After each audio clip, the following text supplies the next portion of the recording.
சிலுவை பாதை முன்னுரை.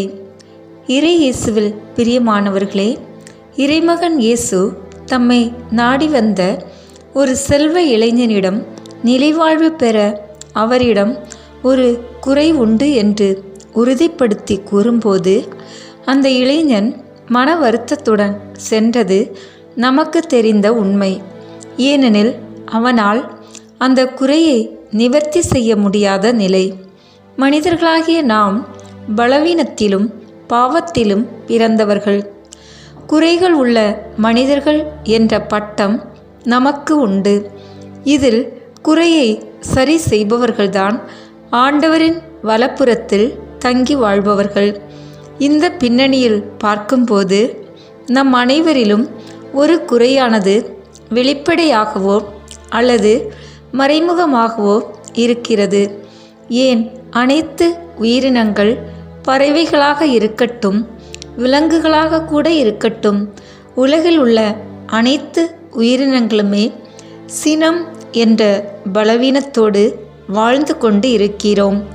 கோபம் இல்லாத உயிரினத்தை பார்க்காத உலகம் இது. கோபம் உயிரை கொல்லும். கோபம் உடல் நலத்திற்கு கேடு. இது வீட்டிற்கும் நாட்டிற்கும் கேடு விளைவிக்கும். கட்டுப்படுத்தக்கூடிய கோபம் கட்டுக்கு கொண்டு வராத சில சூழ்நிலைகள் முன்கோபம் மற்றும் பின்கோபம் கொண்டும் கூட பயன்பாட்டிலும் உள்ளது. கோபம் இதோ இன்றைய சிலுவை பாதையில் நாம் நமது இந்த தலையான பாவங்களில் ஒன்றான கோபத்தை சமர்ப்பிப்போம். இந்த சிலுவை பயணம் அழிந்து போகிறவர்களுக்கு மடமையே. ஆனால் மீட்பு பெறும் நமக்கோ அது கடவுளின் வல்லமை. எனவே நம்பிக்கையோடு இந்த கோபத்திலிருந்து விடுபெற ஆண்டவரின் கனிவுள்ள இதயத்தை இந்த பயணத்தில் பெறுவோம். தந்தை, மகன், தூய ஆவியாரின் பெயராலே ஆமென். முதலில் தூய ஆவியானவரின் அருள் கொடைகளை கேட்டு ஜெபிப்போம். தூய ஆவியே, எழுந்தருள்வீர். வானினின்று உமது பேரொளியின் அருட்சுடர் எம்மீது அனுப்பிடுவீர். எளியோர் தந்தாய் வந்தருள்வீர். நன்கொடை வள்ளலே வந்தருள்வீர். இதய ஒளியே வந்தருள்வீர். உன்னத ஆறுதலானவரே, ஆன்மையின் விருந்தினரே, இனிய தன்மையும் தருபவரே, உழைப்பில் களைப்பை தீர்ப்பவரே, வெம்மை தணிக்கும் குளிர் நிழலே, அழுகையில் ஆறுதலானவரே, உன்னத பேரின்ப ஒளியே, உம்மை விசுவாசிப்பவருடைய நெஞ்சின் ஆழம் நிரப்பிடுவீர். உமது அருள் ஆற்றல் இல்லாமல் உள்ளது மனிதனில் ஒன்றும் இல்லை. நல்லது அவனில் ஏதும் இல்லை. மாசு கொண்டதை கழுவிடுவீர். வறட்சியுட்டதை நனைத்திடுவீர்.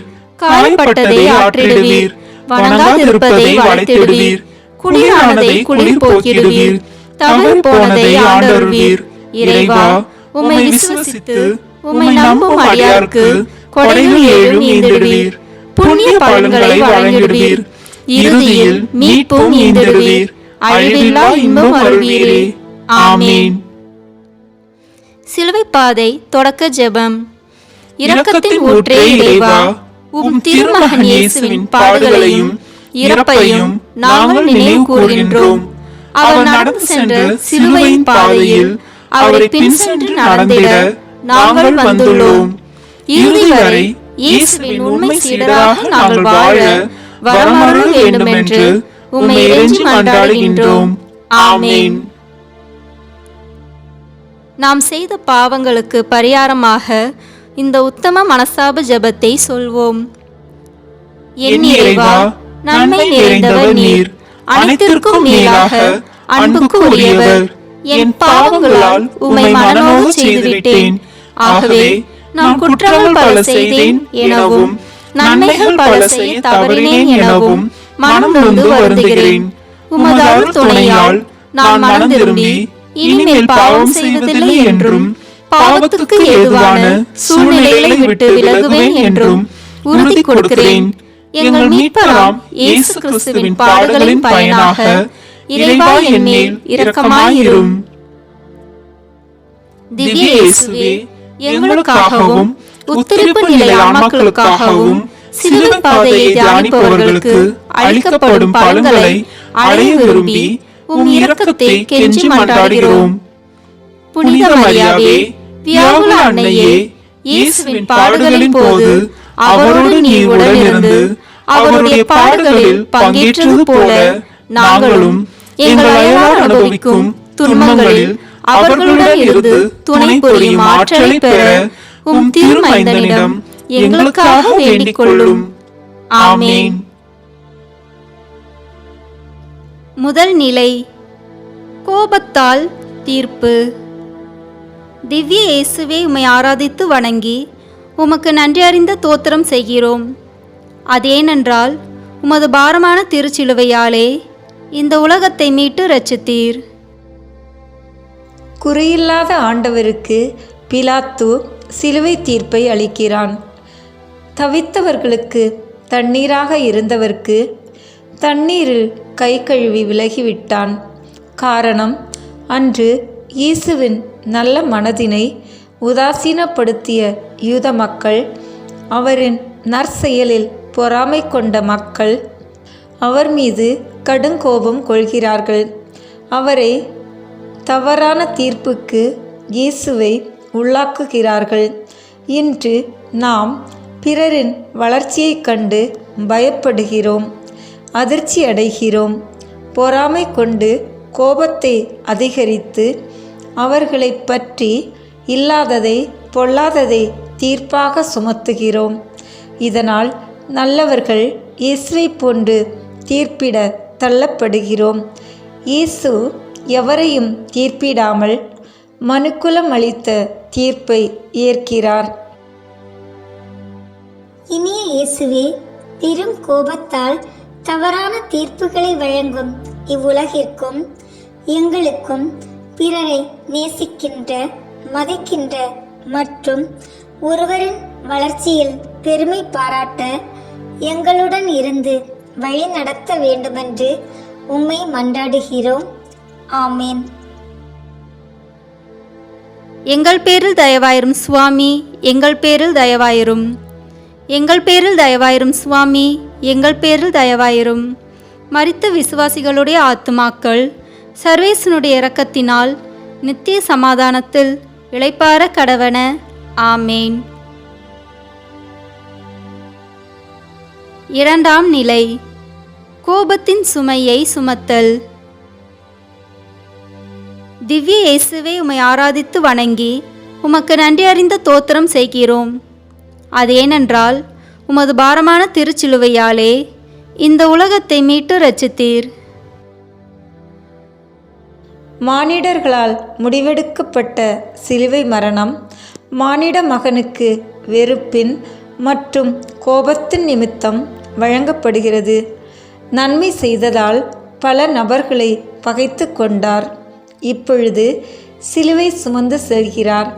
கோபம் ஒரு மனிதரை மற்ற மனிதரை பல பழுவை தூக்கி வைக்க செய்கிறது.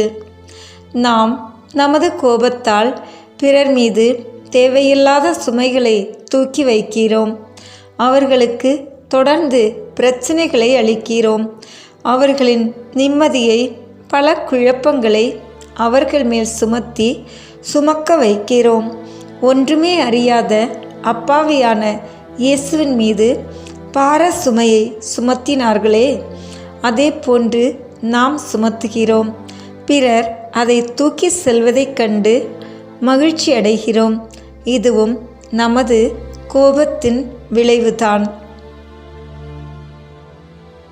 அன்பு ஆண்டவரே, பிறர் சுமைகளை உம் சுமையாக கருதினீரே. இன்று நாங்கள் எங்களின் கோபத்தால் பிறர் மீது பலவிதமான எரிச்சலூட்டும் சுமைகளை சிலுவைகளாக அளிக்கிறோம். எங்களை மன்னித்து பிறரை அன்பு செய்ய வரம் தாரும். ஆமேன். எங்கள் பேரில் தயவாயிரும் சுவாமி, எங்கள் பேரில் தயவாயிரும். எங்கள் பேரில் தயவாயிரும் சுவாமி, எங்கள் பேரில் தயவாயிரும். மரித்த விசுவாசிகளுடைய ஆத்துமாக்கள் சர்வேசனுடைய இரக்கத்தினால் நித்திய சமாதானத்தில் இளைப்பாற கடவன. ஆமேன். மூன்றாம் நிலை, கோபத்தில் விழுதல். திவ்ய இயேசுவே, உம்மை ஆராதித்து வணங்கி உமக்கு நன்றியறிந்த தோத்திரம் செய்கிறோம். அது ஏனென்றால் உமது பாரமான திருச்சிலுவையாலே இந்த உலகத்தை மீட்டு ரட்சித்தீர். விழுதல் என்றாலே வலிகளின் வீரியத்தை தொட்டதினால் வந்தது. விழுவது ஒரு பலவீனம். ஆக இறைமகன் முதலாக கீழே விழுகிறார். தனக்கு தெரியும், தாம் சுமக்கும் சிலுவை வெறும் மரம் அல்ல, இந்த உலக மக்களின் ஒட்டுமொத்த பாவம், குறைகள் மற்றும் காயங்களால் கண்டிப்பாக பழுவாக இருக்கும். இதை சுமப்பது கடினம். இருந்தாலும் நம் மீட்பிற்காக விழுதலை ஏற்கிறார். நமக்கு நேரிடும் ஒரு சில தோல்விகள் மற்றும் ஏமாற்றங்கள், அதனால் நாம் கோபப்படுகிறோம். ஏற்றுக்கொள்ள முடியாத தோல்விகள் ஒருவரை கோபத்திற்கு கொண்டு செல்கிறது. இதனால் தவறான சிந்தனைக்கும் புரிதலுக்கும் செல்கிறோம். அதனால் கோபம் என்ற குழியில் அவ்வப்போது விழுகிறோம். பிறரை வஞ்சிக்கிறோம். கோபம் இல்லை என்றால் விழுவதிலிருந்து தப்பிக்க முடியும். கோபத்தை மட்டும் இல்லாமல் புரிதலிலும் மற்றும் செவி கொடுப்பதிலும் கவனம் செலுத்தும் போது இந்த கோபத்தில் விழுதலை தவிர்ப்போம்.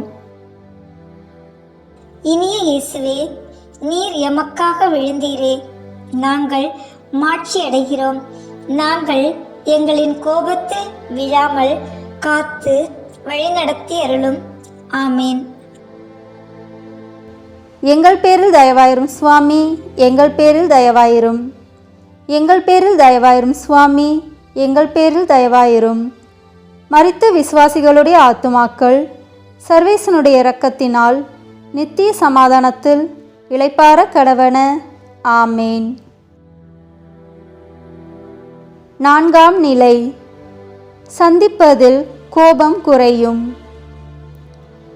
திவ்ய இயேசுவே, உம்மை ஆராதித்து வணங்கி உமக்கு நன்றியறிந்த தோத்திரம் செய்கிறோம்.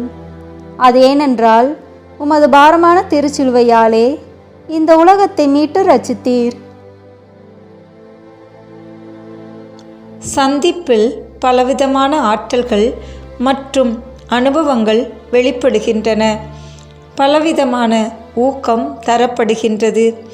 இயேசுவின் துயர் நிறைந்த பயணத்தில் வழிகள் நிறைந்த சூழ்நிலையில் அவருக்கு சந்திப்பு தேவைப்பட்டது. தம் தாயை சந்திக்கிறார், ஆறுதல் அடைகிறார். நமது வாழ்க்கையில் ஒரு சிலரை சந்தித்தாலே போதும், கோபம் வரும், எரிச்சல் பீறிட்டு வரும், பார்க்கவே கூடாது என்று இருப்போம். பார்த்தவுடனே ஆத்திரம் அடைவோம். காரணம், கடந்த கால சூழ்நிலையில் ஏற்பட்ட ஒரு சில கசப்பு அனுபவங்கள். ஒரு சிலரை பார்த்தாலே போதும், எதையும் சிந்திக்க தோணாது. அவர்கள் அங்கிருந்து போகும் வரை கடிந்து கொண்டே இருப்போம். இதனால் மாற்றங்களை நாம் காயப்படுத்துகிறோம். நமக்காக ஏற்ற பாடுகளின் கூட சந்திப்பில் ஆறுதல் காணும் இறைவன் நாம் பிறரை சந்திக்கும் போது அரவணைப்போம், மன்னிப்போம். அன்பு இயேசுவே, அமைதியற்ற உலகில் எங்களின் சந்திப்பின் மூலம் ஒருவரை ஒருவர் மதிக்கவும் மன்னிக்கவும் அருள் தாரும். ஆமேன். எங்கள் பேரில் தயவாயிரும் சுவாமி, எங்கள் பேரில் தயவாயிரும். எங்கள் பேரில் தயவாயிரும் சுவாமி, எங்கள் பேரில் தயவாயிரும். மரித்த விசுவாசிகளுடைய ஆத்துமாக்கள் சர்வேசனுடைய இரக்கத்தினால் நித்திய சமாதானத்தில் இளைப்பாற கடவன. ஆமேன். 5ஆம் நிலை, கோபத்தை தவிர்த்து உதவுதல். திவ்ய இயேசுவே, உம்மை ஆராதித்து வணங்கி உமக்கு நன்றியறிந்த தோத்திரம் செய்கிறோம்.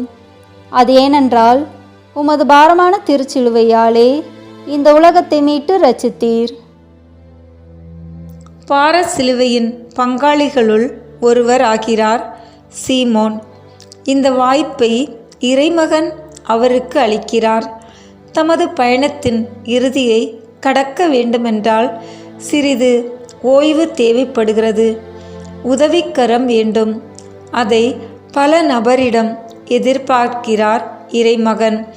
ஆனால் அனைவரும் அவர் மீது கோபம் கொண்டவர்களாய் இருந்தார்கள். ஆகவே முன்வரவில்லை. சீமோன் முன்வந்தார். இயேசுவுடன் சிலுவையை சுமக்கிறார். நமது வாழ்க்கையில் உதவிக்கு என்று ஒரு சிலரிடம் போக முடியாத நிலை. என்ன நினைப்பார்கள், கிடைக்குமா என்ற ஆதங்கம். இதையும் தாண்டி என்னிடம் சினம் கொள்வாரா என்று மனதில் விவாதம் நடக்கும். அல்லது நம்மிடம் பிறர் உதவிக்கு வரும்போது கூட சினம் கொள்கிறோம். எனக்கு என்ன கிடைக்கும், ஏன் நான் உதவ வேண்டும் என்ற வினாக்களும் எழும்பும். ஆதலால் நாம் எரிந்து விழுவோம்.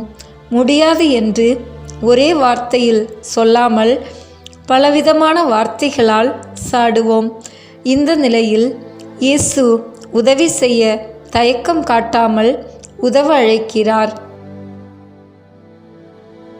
அன்பு ஆண்டவரே, பிறருக்கு செய்வதெல்லாம் உமக்கே என்று வாழ்த்தியவரே, நாங்கள் எங்களிடம் உதவிக்கு வரும் உம் அடியார்களை கடிந்து கொள்ளாமல் அவர்களுக்கு உதவிட வரம் தாரும். ஆமேன். எங்கள் பேரில் தயவாயிரும் சுவாமி, எங்கள் பேரில் தயவாயிரும். எங்கள் பேரில் தயவாயிரும் சுவாமி, எங்கள் பேரில் தயவாயிரும். மரித்த விசுவாசிகளுடைய ஆத்துமாக்கள் சர்வேசனுடைய இரக்கத்தினால் நித்திய சமாதானத்தில் இளைப்பாற கடவன. ஆமேன். ஆறாம் நிலை, கோபத்தால் துடைக்க முடியாத நிலை. திவ்ய இயேசுவே, உம்மை ஆராதித்து வணங்கி உமக்கு நன்றி அறிந்த தோத்திரம் செய்கிறோம். அதேனென்றால் உமது பாரமான திருச்சிலுவையாலே இந்த உலகத்தை மீட்டு ரட்சித்தீர். கரைபிடிந்த தேகம், இரத்தம் வியர்வையாக ஓடும் முகம், துடைக்கக்கூட முடியாத தருணம். வருகிறாள் வீர வெரோனிக்காள். இயேசுவின் முகத்தை துடைக்கிறாள். துடைப்பதற்கு கரங்கள் அளித்த மானிட மகனுக்கு முகம் துடைக்கக்கூட ஆளில்லை. அவரை அணுகக்கூட வாய்ப்பில்லை. காரணம் கோபம். யூத மக்கள், பரிசேயர்கள், மூப்பர்கள் மற்றும் படைவீரர்கள் இயேசுவின் மீதுள்ள கோபத்தினால் உதவ மறுக்கிறார்கள். ஆனால் வெரோனிக்காள் முன்வந்தாள். அவர்களின் முகத்தில் கரி பூசி இயேசுவின் முகம் துடைத்தாள். இன்று நமது கோபத்தினால் பிறரின் துயர் துடைக்க பதறுகிறோம். ஒரு விரல் கூட நகர்த்த மாட்டோம். நமக்கு யாரும் உதவுவது கிடையாது. நான் எதற்கு உதவ வேண்டும் என்று இருப்போம். அதில் கூட கோபம் நிறைந்திருக்கிறது. மற்றும் நம்முடைய பகைவர்கள் துயருறும் போது கண்டும் காணாமல் இருப்போம். இதோ ஆண்டவர் நம்மை மனமாற அழைக்கிறார். அன்பு ஆண்டவரே, காயங்கள், கண்ணீர்கள் மற்றும் கவலைகள் நிறைந்த வாழ்வில் நாங்கள் ஒருவர் மற்றவர்களின் துயர்துடைக்கும் கரங்களாக மாற அருள் தாரும். ஆமீன். எங்கள் பேரில் தயவாயிரும் சுவாமி, எங்கள் பேரில் தயவாயிரும். எங்கள் பேரில் தயவாயிரும் சுவாமி, எங்கள் பேரில் தயவாயிரும். மரித்த விசுவாசிகளுடைய ஆத்துமாக்கள் சர்வேசனுடைய இரக்கத்தினால் நித்திய சமாதானத்தில் இளைப்பாற கடவன. ஆமேன். ஏழாம் நிலை, கோபத்தினால் மீண்டும் விழுதல். திவ்ய இயேசுவே, உம்மை ஆராதித்து வணங்கி உமக்கு நன்றியறிந்த தோத்திரம் செய்கிறோம். அதேனென்றால் உமது பாரமான திருச்சிலுவையாலே இந்த உலகத்தை மீட்டு ரட்சித்தீர். பயணம் பாதி கடந்த நிலையில் பெலன் குறையும் நேரத்தில் மீண்டுமாக தரையை தரணிக்காக முத்தமிடுகிறார் நம் ஆண்டவர். சிலுவை தூக்கி தமது சக்தி தீர்ந்துவிட்ட நிலையில் இறைமகன் தடுமாறி நிலை குலைந்து கீழே விழுகிறார். வலிகளை தாங்க முடியவில்லை. தொடர்ந்தும் பயணிக்க முடியவில்லை. அதனால் கீழே விழுகிறார். இரண்டாம் முறையும் விழுந்தார். இன்று நமது கோப குணத்தால் நம் உறவு முறைகளை மற்றும் நண்பர்களையும் கீழே விழ வைக்கிறோம். நமது கோபத்தால் மற்றவர்களை தாழ்த்துகிறோம், அவர்களை அழுத்துகிறோம், அவர்களை எதற்கும் அனுமதிக்க மாட்டோம், அதாவது பேசக்கூட விடமாட்டோம். அவர்களை இழிவாக நடத்துகிறோம், ஏனெனில் நமக்கு அவர்களை பிடிக்கவில்லை. அவர்களிடம் சினம் கொள்கிறோம், அதன் காரணமாக அவர்களை அதட்டி தாழ்த்துகிறோம். இறைவன் நாம் பிறரை அன்பு செய்து அவர்களின் வாழ்வை உயர்த்த அவர் இன்று கீழே விழுகிறார். பிறரை ஏற்றுக்கொள்வோம். அன்பு இயேசுவே, எனது சுயநலத்திற்கு ஏதாவது ஆகிவிடுமோ என்று எண்ணி ஒவ்வொரு முறையும் பிறரை இழிவுபடுத்தி அவர்களை கீழே தள்ளுகிறேன். எங்களை மன்னித்து ஏற்றுருள வரம் தாரும். ஆமேன். எங்கள் பேரில் தயவாயிரும் சுவாமி, எங்கள் பேரில் தயவாயிரும். எங்கள் பேரில் தயவாயிரும் சுவாமி, எங்கள் பேரில் தயவாயிரும். மரித்த விசுவாசிகளுடைய ஆத்துமாக்கள் சர்வேசனுடைய இரக்கத்தினால் நித்திய சமாதானத்தில் இளைப்பாற கடவன. ஆமேன். 8ஆம் நிலை. கோபத்திற்கு ஆறுதல் அளிக்க தெரியாது. திவ்ய இயேசுவே, உம்மை ஆராதித்து வணங்கி உமக்கு நன்றி அறிந்த தோத்திரம் செய்கிறோம். அது ஏனென்றால் உமது பாரமான திருச்சிலுவையாலே இந்த உலகத்தை மீட்டு ரட்சித்தீர். சுற்றி ஆண்வர்க்க படை வீரர்கள் நம் ஆண்டவரை பலவிதத்தில் சித்திரவதை செய்கிறார்கள், அடிக்கிறார்கள், வதைக்கிறார்கள், பிறகு கீழே தள்ளுகிறார்கள். இத்தகைய கொடிய வேதனை மத்தியில் இறைவனுக்கு ஆறுதல் அளிக்க சமுதாயத்தில் ஒரு பொருட்டாக கருதப்பட முடியாத பெண்கள் முன்வருகிறார். தங்களால் ஆண்டவரை காப்பாற்ற முடியவில்லை என்றாலும் அவருக்கு ஆறுதல் சொல்ல முன்வருகிறார்கள். ஆனால் நாம் நம் வாழ்க்கையில் ஆறுதல் என்ற வார்த்தை எங்கேயோ கேட்டது போன்று பிறருக்கு ஆறுதல் சொல்ல தயங்குகிறோம். நம்மிடம் சண்டை போட்டவருக்கு அல்லது நம்மிடம் பகையில் இருப்போருக்கு ஏதாவது நடந்திருக்கும் அல்லது உடல் குன்றியிருக்கும். நமது வெறுப்பு, சினம் மற்றும் ஆங்காரம் நம்மை அவர்களுக்கு ஆறுதல் சொல்ல இடம் அளிப்பதில்லை. நமது கோபம் அவர்களின் கவலையைக் கண்டு பரிதாபம் கொள்ளாமல் பரவசமடைந்து அவர்களின் ஆறுதல் அக்களிக்கிறோம். ஆறுதல் அளிக்கும் குணம் உயிருள்ள உயிரினத்திற்கு இறைவன் அளித்திருக்கிறார். ஆனால் அதை நாம் கொடுப்பதில்லை. அன்பு இயேசுவே, அமைதியை தொலைத்து ஆறுதல் தேடும் இவ்வுலகில் நாங்கள் பிறர் மீது கோபம் கொள்ளாமல் அன்போடு அவர்களை அரவணைத்து ஆறுதல் அளித்திட வரம் தாரும். எங்கள் பேரில் தயவாயிரும் சுவாமி, எங்கள் பேரில் தயவாயிரும். எங்கள் பேரில் தயவாயிரும் சுவாமி, எங்கள் பேரில் தயவாயிரும். மரித்த விசுவாசிகளுடைய ஆத்துமாக்கள் சர்வேசனுடைய இரக்கத்தினால் நித்திய சமாதானத்தில் இளைப்பாற கடவன. ஆமேன். 9ஆம் நிலை. கோபத்தினால் கீழே தள்ளிவிடுகிறோம். திவ்ய இயேசுவே, உம்மை ஆராதித்து வணங்கி உமக்கு நன்றியறிந்த தோத்திரம் செய்கிறோம். அது ஏனென்றால் உமது பாரமான திருச்சிலுவையாலே இந்த உலகத்தை மீட்டு ரட்சித்தீர்.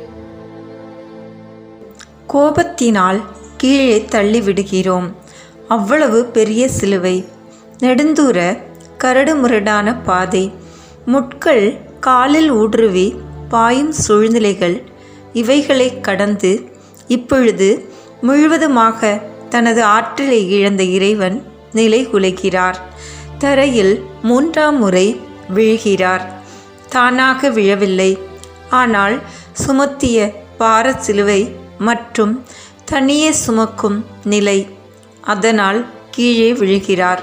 இந்நேரம் அவரின் இலக்கை அடைந்து விட்டார். இன்று நமக்கு தீமை செய்தவர்களையும் நமக்கு பிடிக்காதவர்களையும் நாம் பல விதத்தில் பழிவாங்க துடிப்போம். கோபம் அதற்கு மிக முக்கியமாக பயன்படும். கோபம் வர வர பிறரின் மீதுள்ள பழி வாங்குகிற எண்ணம் அதிகரிக்கும்.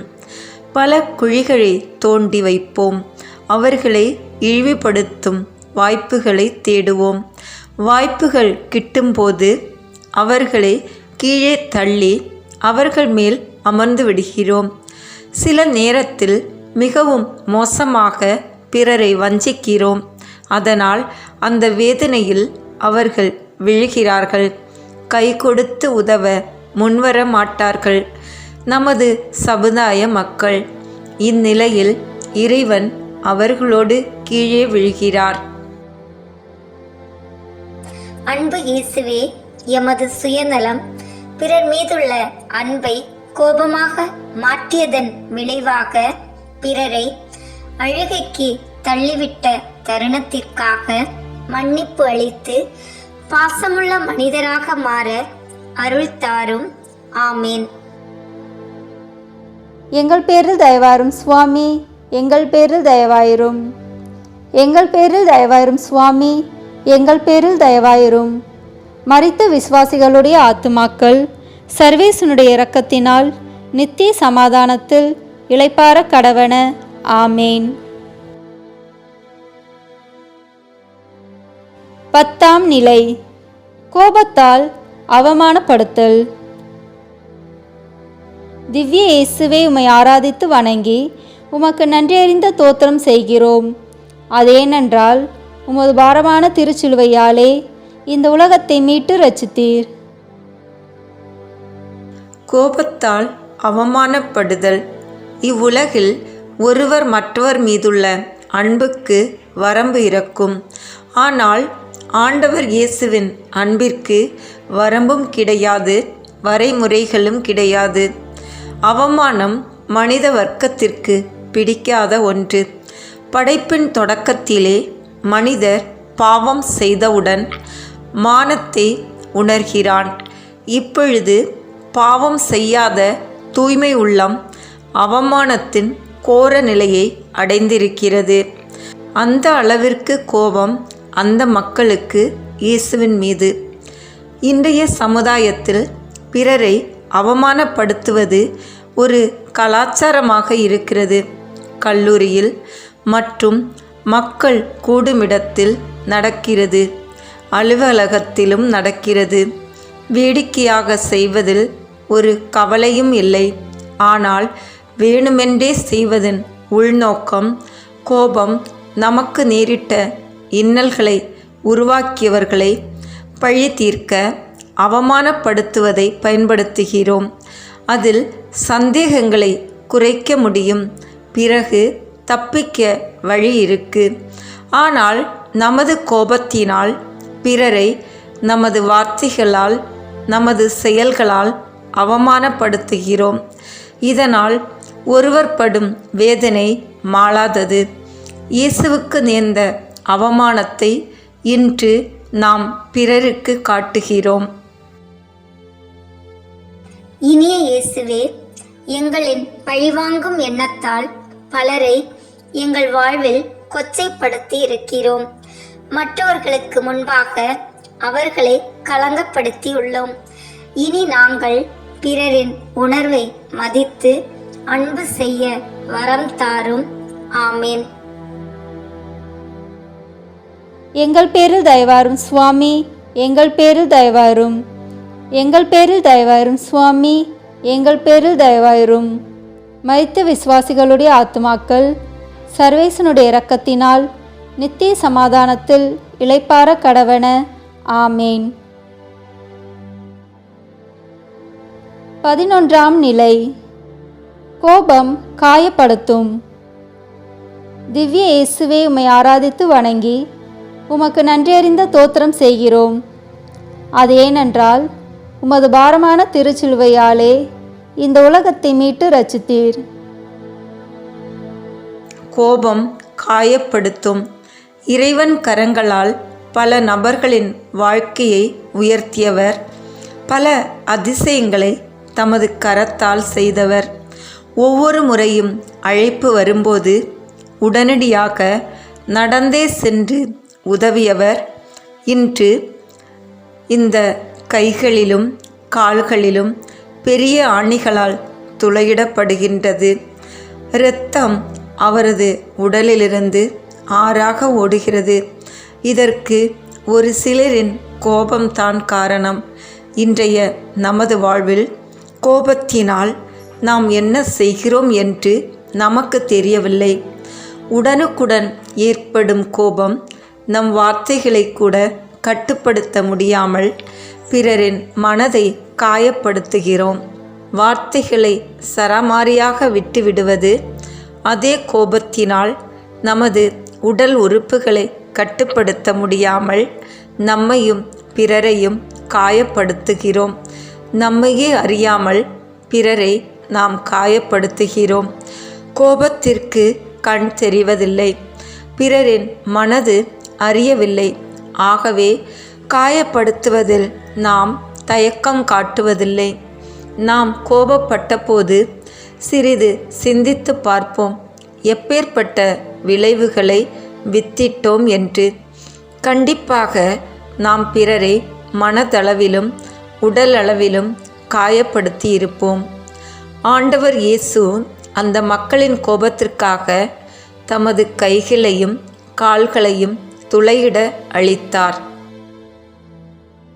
அன்பு ஆண்டவரே, நாங்கள் எங்கள் சிந்தனையாலும் சொல்லாலும் செயலாலும் பிறரை காயப்படுத்தாமல் அன்போடு அரவணைக்க அருள் தாரும். ஆமேன். எங்கள் பேரில் தயவாயிரும் சுவாமி, எங்கள் பேரில் தயவாயிரும். எங்கள் பேரில் தயவாயிரும் சுவாமி, எங்கள் பேரில் தயவாயிரும். மரித்த விசுவாசிகளுடைய ஆத்துமாக்கள் சர்வேசனுடைய இரக்கத்தினால் நித்திய சமாதானத்தில் இளைப்பாற கடவன. ஆமேன். 12ஆம் நிலை. கோபம் உயிரை கொல்லும். திவ்ய இயேசுவே, உம்மை ஆராதித்து வணங்கி உமக்கு நன்றி அறிந்த தோத்திரம் செய்கிறோம். அதேனென்றால் உமது பாரமான திருச்சிலுவையாலே இந்த உலகத்தை மீட்டு ரட்சித்தீர். இதோ உலகத்தின் ஒட்டுமொத்த பாவம் மற்றும் யூத மக்களின் தலைவர்களின் கோபம் ஒன்றாக சேர்ந்து நானே ஒளி, வழி மற்றும் வாழ்வு என்று கூறியவரை கொலை செய்தது. ஆண்டவர் இருப்பது அவர்களுக்கு மிக பெரிய முட்டுக்கட்டை என்று கருதினார்கள். அவரால் தங்களின் சட்டங்களுக்கு இடையூறுதல் ஏற்பட்டது. அவரால் இவர்களின் மதிப்பு குறைந்தது. மக்கள் ஆண்டவரை பின்தொடர்ந்தார்கள். இதனால் ஆத்திரமடைந்தவர்கள் அவரை கொல்வதற்கு திட்டம் தீட்டி தாம் இறைமகன் என்று அழைத்ததையே காரணம் காட்டி இன்று இவ்வளவு கொடூர கொலை செய்தார்கள். இவ்வளவுதான் உங்கள் கோபமா என்று உயிரற்ற உடலாக இறைவன் கேட்கிறார். அவர்களை மன்னித்து தமது இறப்பிலாவது இவர்களின் கோபம் குறைந்து நன்மை செய்ய அழைக்கிறார். இன்று நாம் பிறரை நமது கோபத்தால் கொலை செய்கிறோம். ஒருவரை முழுவதுமாக நமது பார்வையிலிருந்து விலக்கி விடுகிறோம். பிறரோடு பேசாமல் அவர்களை விட்டு விலகி வாழ்கிறோம். பிறரை நம்முடைய வாழ்விலிருந்து விலக்கி வைப்பதும் அவர்களை சாக அடிப்பதற்கு சமம். பிறர் நமது கோபத்தால் மடிகிறார்களே அல்லது மன உளைச்சலுக்கு ஆளாகிறார்களே, போதுமா இவ்வளவு கோபம் என்று நம்மையே இன்று கேள்விகளை கேட்போம். கோபம் போதும், பிறரை மனதார வாழ வைப்போம். கோபத்தை குறைத்து அன்பு செய்வோம். சாந்தமான மனதை கொண்டிருப்போம். அன்பு ஆண்டவரே, எமக்காக இவ்வுலக வாழ்வை ஏற்று உயிரையும் தந்தீரே. உமக்கு நன்றி இயேசுவே. எங்களின் கோபம் இனி பிறரை துன்புறுத்தாமல் இனிமையான அன்பால் பிறரோடு வாழ்ந்திட வரமருளும். ஆமேன். எங்கள் பேரில் தயவாயிரும் சுவாமி, எங்கள் பேரில் தயவாயிரும். எங்கள் பேரில் தயவாயிரும் சுவாமி, எங்கள் பேரில் தயவாயிரும். மரித்த விசுவாசிகளுடைய ஆத்துமாக்கள் சர்வேசனுடைய இரக்கத்தினால் நித்திய சமாதானத்தில் இளைப்பாற கடவன. ஆமேன்.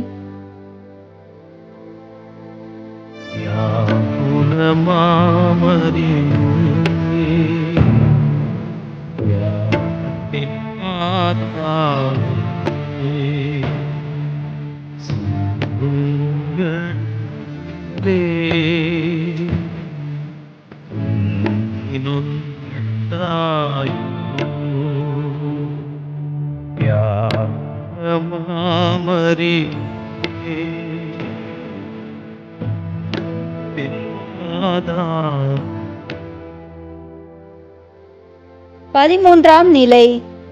கோபத்தை கீழே வைப்போம். திவ்ய இயேசுவே, உம்மை ஆராதித்து வணங்கி உமக்கு நன்றியறிந்த தோத்திரம் செய்கிறோம். அது ஏனென்றால் உமது பாரமான திருச்சிலுவையாலே இந்த உலகத்தை மீட்டு ரட்சித்தீர். எல்லாம் நிறைவேறிற்று என்று தம் உயிரை கணக்கிட முடியாத நிந்தைகளோடு அளித்த இறைவன் தனி மரமாக உயிரற்ற உடலாக சிலுவையில் விண்ணுக்கும் மண்ணுக்கும் இடையில் தொங்குகிறார். அவரை தங்களது கோபத்திற்கு பலியானவரை விட்டு விடுகிறது. இதோ பெற்ற வயிறு துடிக்கிறது. பேறுகால வேதனையை விட இன்னும் அதிக வேதனை நிறைந்து உயிரற்ற உடலாக தம் மகன் இருப்பதை காண வந்தவளுக்கு இவ்வையகத்திற்கு தாயாக அளித்துள்ளார். மரியன்னை தன் மகனை இறுதியாக தமது மடியில் போட ஆசைப்படுகிறார். இயேசுவின் உடல் அன்னை மரியாளின் மடியில் கிடத்தப்பட்டு இறந்த உடலுக்கு அஞ்சலி செய்கிறார் அன்னை மரியா. இன்று நமது கோபத்தால் பலரின் வாழ்வு உயிரற்று போய்விட்டது, உறவற்று போய்விட்டது, உருக்குலைந்து போய்விட்டது. ஒரு நேரமாவது நாம் கோபப்படுவதற்கு முன் சிந்தித்தது உண்டா? எனது கோபம் நியாயமானது. கோபத்தினால் மட்டுமா பிரச்சனையை தீர்க்க முடியும்? வேறு வழி ஏதும் உண்டா? இவைகளையெல்லாம் சிந்திக்காமல் எனக்கு என் கோபம்தான் முக்கியம் என்று எண்ணி இன்று எத்தனை நபர்களை நாம் காயப்படுத்தியிருப்போம். இனிய இயேசுவே, கோபத்தின் விளைவு வலி என்பதை உணராமல் பல நேரங்களில் மற்றவர்களை அழ வைத்திருப்போம். அந்த தருணத்திற்காக எங்களை மன்னித்து எங்களை ஆசீர்வதியும். ஆமேன். எங்கள் பேரில் தயவாயிரும் சுவாமி, எங்கள் பேரில் தயவாயிரும். எங்கள் பேரில் தயவாயிரும் சுவாமி, எங்கள் பேரில் தயவாயிரும். மரித்த விசுவாசிகளுடைய ஆத்துமாக்கள் சர்வேசனுடைய இரக்கத்தினால் நித்திய சமாதானத்தில் இளைப்பாற கடவன. ஆமேன். 14ஆம் நிலை. கோபத்தை அடைப்போம். திவ்ய இயேசுவே, உம்மை ஆராதித்து வணங்கி உமக்கு நன்றியறிந்த தோத்திரம் செய்கிறோம். அது ஏனென்றால் உமது பாரமான திருச்சிலுவையாலே இந்த உலகத்தை மீட்டு ரட்சித்தீர். தரணிக்கு வந்த பணி நிறைவேறி தனியாக வந்த இறைவன் தனியாகவே அனுப்பப்படுகிறார். ஆனால் அதற்கு கூட இடம் ஒதுக்க அந்த அரசாங்கம் முன்வரவில்லை. ஆனால் இயேசுவை சாராத ஒரு நபர் அரிமத்தியா ஊரிலிருந்து வந்தவர். அவர் இயேசுவுக்கு இடமளிக்க முன்வருகிறார். ஒட்டுமொத்த பகைவர்களின் சினத்தை தம்மீது போட்டுக்கொண்டு அதற்கு உயிரை தானமாக அளித்தார். அவருக்கு இடமளித்தார் யோசேப்பு. மனிதர்களின் பாவம் மற்றும் சாபம் போக்க, மனிதர்களின் கோபம் மற்றும் கர்வம் போக்க, அவைகளை பணிய வைக்க இதோ மாபரன் இயேசு இறந்தார். இப்போது அடக்கம் செய்யப்பட்டார். நாமும் இன்று நமது கோபத்தை எல்லாம் முடக்கி வைப்போம். கோபம் நம்மை இறைவனிடமிருந்து அளிக்கப்பட்ட அன்பை மற்றும் ஆசீர்வாதத்தை பிறருக்கு பகிர மறுக்கிறது. சினம் சிந்தனை சிதைத்து பிறர் மீது தேவையில்லாத பழிகளை சுமத்தும். தவறான செயல்களை செய்ய வைக்கும். இதோ இறைவன் நமக்கு ஒரு கல்லறை தயார் செய்திருக்கிறார். இன்று நமது கோபத்தை அதில் போட்டு விடுவோம். நமக்கு கோபத்தை கொடுக்கிற தோல்விகளை, வெறுப்புகளை, கசப்பு அனுபவங்களை, எதிர்பார்ப்புகளை, பொறாமைகளை, இன்னும் பல தேவையற்ற சூழ்நிலைகளையும் இந்த கல்லறையில் அடக்கம் செய்துவிட்டு சாந்தமான, பொறுமை நிறைந்த, கனிவுள்ள மற்றும் சூழ்நிலைகளை ஏற்றுக்கொள்கிற மனநிலையை, அன்பு மட்டும் பொழியும் இதயத்தை நம் வாழ்வில் வெளிக்கொணருவோம். அப்பொழுதுதான் நம் ஆண்டவரோடு நாம் மேற்கொண்ட சிலுவைப்பாதை நிழலில் நமது கோபம் அனைத்தும் பணிந்துவிடும். நாம் அன்புள்ளவர்களாய் நம் பெற்றோர்களை, பிள்ளைகளை, உற்றார் உறவினர்களை, நண்பர்களை, அயலாரை மற்றும் பகைவர்களை நேசிக்க முடியும்.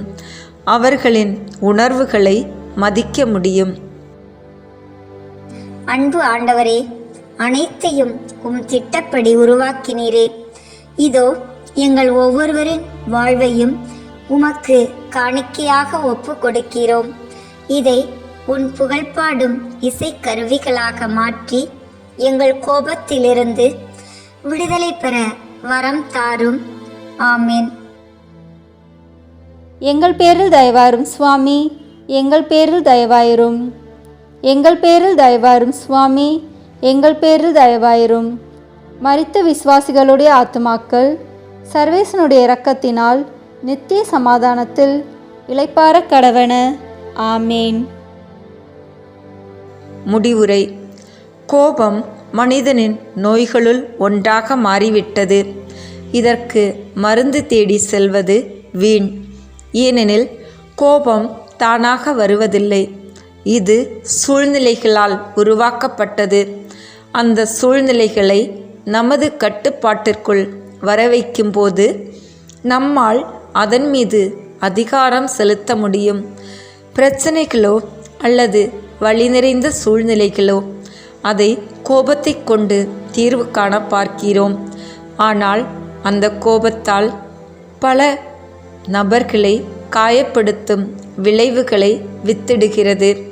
ஆகவே தீர்வை அமைதியான முறையில் காணும்போது ஒருவர் மற்றவரின் உணர்வுகள் மதிக்கப்படுகிறது மற்றும் உறவுகள் வலுப்பெறுகிறது. இறைவனின் வார்த்தையை நினைவிற்கு கொண்டு வருவோம். கனிவுடையோர் பேறு பெற்றோர், ஏனெனில் அவர்கள் நாட்டை உரிமை சொத்தாக்கிக் கொள்வர். மற்றும் அமைதி ஏற்படுத்துவோர் பேறு பெற்றோர், ஏனெனில் அவர்கள் கடவுளின் மக்கள் எனப்படுவர். ஆகவே சிலுவையை உற்று நோக்குவோம், கோபத்தை பணிய வைப்போம், மகிழ்ச்சியாக வாழ்வோம். இனிய இயேசுவே, எம்மோடு தங்கும் ஆண்டவரே, உமது சுமை குறைந்த நுகத்தை எமக்கு அளித்து உம்மை போன்று இரக்கமுள்ளவர்களாய் வாழவும் பிறரை அன்பு செய்து அரவணைக்கவும் அருள் தாரும். ஆமேன். திருத்தந்தையின் கருத்துக்களுக்காக விண்ணுலகில் இருக்கிற எங்கள் தந்தையே, உமது பெயர் தூயது என போற்ற பெறுக. உமது ஆட்சி வருக. உமது திருவுளம் விண்ணுலகில் நிறைவேறுவது போல மண்ணுலகிலும் நிறைவேறுக. எங்கள் அன்றாட உணவை இன்று எங்களுக்கு தாரும். எங்களுக்கு எதிராக குற்றம் செய்வோரை நாங்கள் மன்னிப்பது போல எங்கள் குற்றங்களை மன்னியும். எங்களை சோதனைக்கு உட்படுத்தாதேயும், தீமையிலிருந்து எங்களை விடுவித்தருளும். ஆமேன். அருள் நிறைந்த மரியே வாழ்க. ஆண்டவர் உம்முடனே, பெண்களுக்குள் ஆசி பெற்றவர் நீரே. உம்முடைய திருவயிற்றின் கனியாகிய இயேசுவும் ஆசி பெற்றவரே. புனித மரியே, இறைவனின் தாயே, பாவிகளாய் இருக்கிற எங்களுக்காக இப்பொழுதும் எங்கள் இறப்பின் வேளையிலும் வேண்டிக்கொள்ளும். ஆமேன்.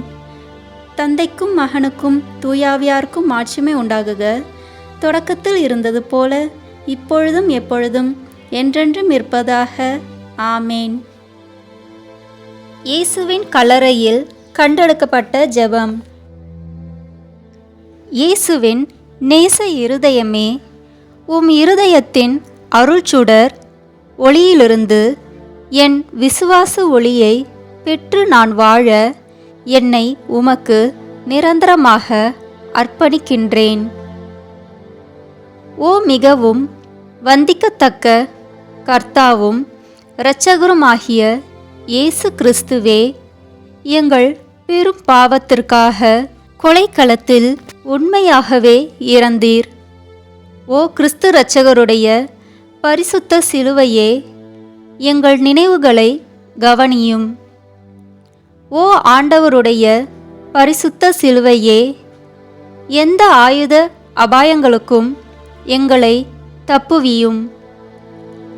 ஓ கர்த்தருடைய பரிசுத்த சிலுவையே, சகல துன்பங்களினின்றும் காப்பாற்றும். ஓ இயேசு இரட்சகரின் பரிசுத்த சிலுவையே, எங்கள் எதிரிகளிடமிருந்து எங்களை பாதுகாத்தருளும். ஓ எங்கள் கர்த்தருடைய பரிசுத்த சிலுவையே, எங்கள் அபாய மரணத்தினின்று எங்களை காப்பாற்றி நித்திய ஜீவனை தந்தருளும். ஓ சிலுவையில் அறையுண்ட நசரேனாகிய இயேசு நாதரே, எப்பொழுதும் எங்கள் மீது இரக்கம் வையும். கர்த்தராகிய இயேசு கிறிஸ்து நாதருடைய மகிமையாலும் அவருடைய பாடுகளாலும் உயிர்த்தெழுதலினாலும் தெய்வத்தன்மைக்குரிய மோட்ச ஆரோகணத்தினாலும் எங்களை பரலோகத்தில் சேர்க்க உண்மையாகவே அந்த நாளில் மாட்டுத் தொழுவத்தில் பிறந்தீர். மெய்யாகவே நீர் பிறந்த 13ஆம் நாள் 3 ராஜாக்களால் தூபம், பொன், வெள்ளைப்போளம் முதலிய காணிக்கை அளிக்கப்பட்டீர். பெரிய வெள்ளிக்கிழமையில் கல்வாரி மலையின் மேல் சிலுவையில் அறையப்பட்டு உயிர் விட்டு நிக்கோதேமு சூசை எனும் பக்தர்களால் சிலுவை நின்று இறக்கி அடக்கம் செய்யப்பட்டீர். மெய்யாகவே நீர் மோட்சத்திற்கு எழுந்தருளினீர்.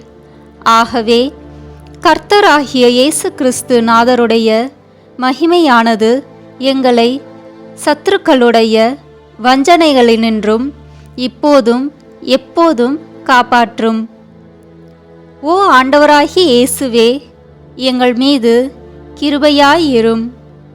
புனித மரியாயே, புனித சூசேப்பரே, எங்களுக்காக வேண்டிக் கொள்ளுங்கள். ஓ கர்த்தராகிய இயேசுவே, உம்முடைய பாடுகளின் வழியாய் இந்த பாவ உலகத்தினின்று உம்முடைய ஆத்துமம் பிரிந்தது உண்மையே. அப்படியே நாங்களும் எங்கள் வாழ்வில் நாங்கள் படும் துன்பங்களை உமது இரக்கத்தின் கண்கொண்டு பாரும். எங்கள் பாடுகளை யாதொரு பழியும் கூறாமல் பொறுமையோடு சகிக்க கிருபை கூர்ந்தருளும். உமது பாடுகளின் மூலமாக எங்களுக்கு நேரும் எல்லா இடையூறுகளிலும் இப்போதும் எப்போதும் எங்களை தப்புவியும். ஆமேன். ஜெபிப்போமாக. எங்கள் சர்வேஸ்வரா சுவாமி, தேவரீர் வார்த்தைப்பாடு கொடுத்தபடியினாலே இயேசு கிறிஸ்து சுவாமி பாடுபட்டு சிந்தின திரு இரத்த பலன்களை பார்த்து எங்கள் பாவங்களை எல்லாம் பொறுத்து எங்களுக்கு உம்முடைய வரப்பிரசாதங்களையும் மோட்ச பாக்கியத்தையும் தந்தருள்வீர் என்று உறுதியாக நம்பியிருக்கிறோம். ஆமேன். இந்த வீடியோ உங்களுக்கு பிடிச்சிருக்குன்னா லைக், ஷேர், கமெண்ட் பண்ணுங்கள். மறக்காமல் சப்ஸ்கிரைப் பட்டன் ப்ரெஸ் பண்ணுங்கள். தேங்க்யூ.